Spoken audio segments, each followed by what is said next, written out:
Yo, if you ain't up on Love, Death, and Robots, I'm here to put you up on Love, Death, and Robots Season 3. There's the other 2 seasons right now on Netflix. Now, coming up as a movie lover, it's a couple things that blew my mind that I didn't understand how they did it. When I seen American Werewolf in London and seen a man that transformed into a werewolf practically, I didn't understand it. When I seen the T-1000, a liquid metal man, walk through bars and explode and do all this crazy stuff. When I see the Tyrannosaurus Rex escape in Jurassic Park, like, how the fuck did they do that?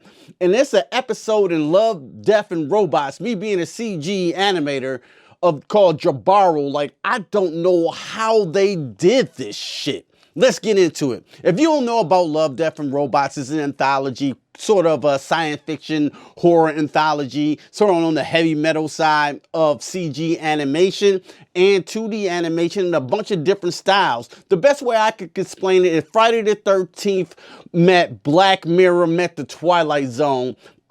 This would be Love, Death, and Robots. As an animator, I love this show because you're getting the creme de la creme, the best of the best. It is created by Tim Miller, who also directed the first Deadpool, and he also used to run Blur Studios. So the dude is cold. My boy Eric Pinko used to work for Tim Miller for Blur Studios. So they know what the fuck they doing when it comes to this animation. It's not just Blur Studios doing it. There's a bunch of other studios and a bunch of other people that love this craft of CG animation and pushing it to the next level. That is Love, Death, and Robots, all the seasons, season 3. Now, season 3, to me, I liked it a lot. It's just like all the other seasons. I had a mixed bag. So I'm just going to give you my favorite anthology stories of Love, Death, and Robots. Coming in at number 3 is Kill Team Kill. It's about basically the Predator. Like, if you had all the cast from the Predator, the badass mercenaries, and then you had the awesome, I'm gonna call it a T-9000 grizzly bear that's basically invincible going up against this team, boy. And it's just brutally violent. I say this one is the most brutally violent out of all of them. This one is 2D animation, and this bear be fucking shit up, tearing people's heads off and bowing people, is basically invincible. So it reminds me of those old school movies like The Predator, or, you know what I'm saying, the things like that, Terminator 2, you know? So it's dope like that. My second favorite episode of this series gonna be directed by David Fincher, called Bad Traveling. Bad Traveling is basically they're traveling on the ship, old school style, and they're trying to get to a place, and this crab monster that lives kind of under the sea, and it comes up and grabs passengers, and it basically needs to be fed. So he had to negotiate with one of the passengers, but the passenger has something up his sleeve, and it gets real bloody from there, but not spoiling too much. This one was the most goriest, I think.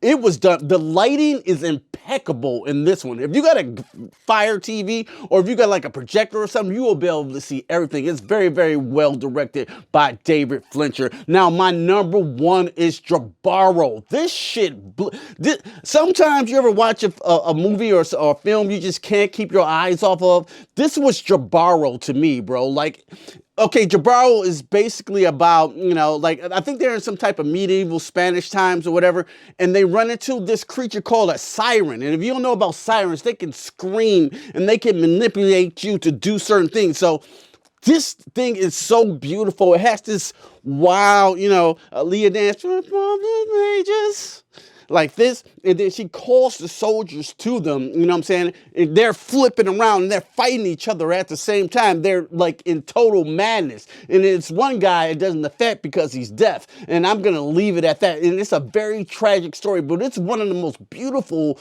things I have ever seen. I just could not keep my eyes off this thing. Like, how the fuck did they do that? Because, like, dealing with a CG artist, when you're dealing with water, that's one thing. Water is one of the worst things to make believable in CG water.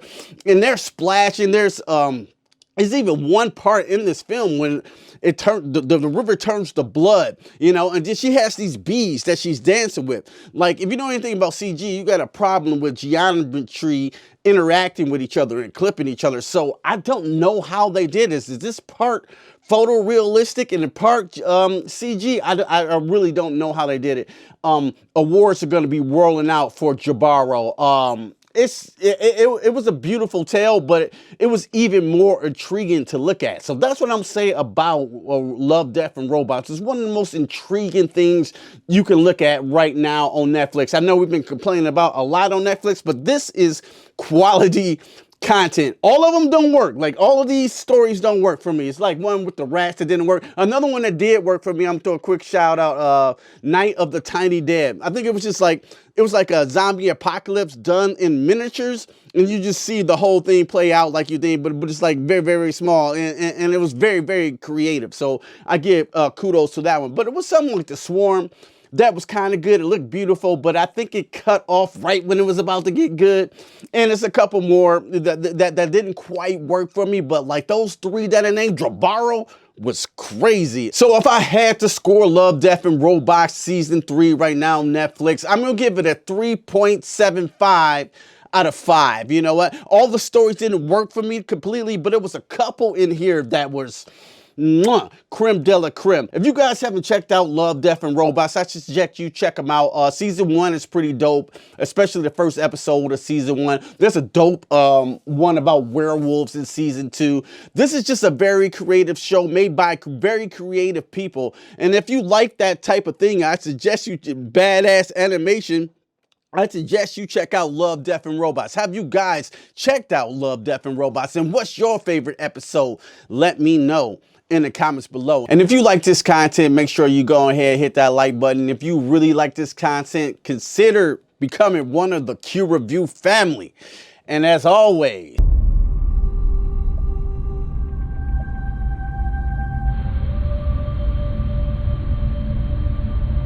don't just stare at it. Eat it. I'm out cold, you hoes been exposed. Walk up on you slow with the flow and unload. You got more left for dead on the road. I strode when your car got towed.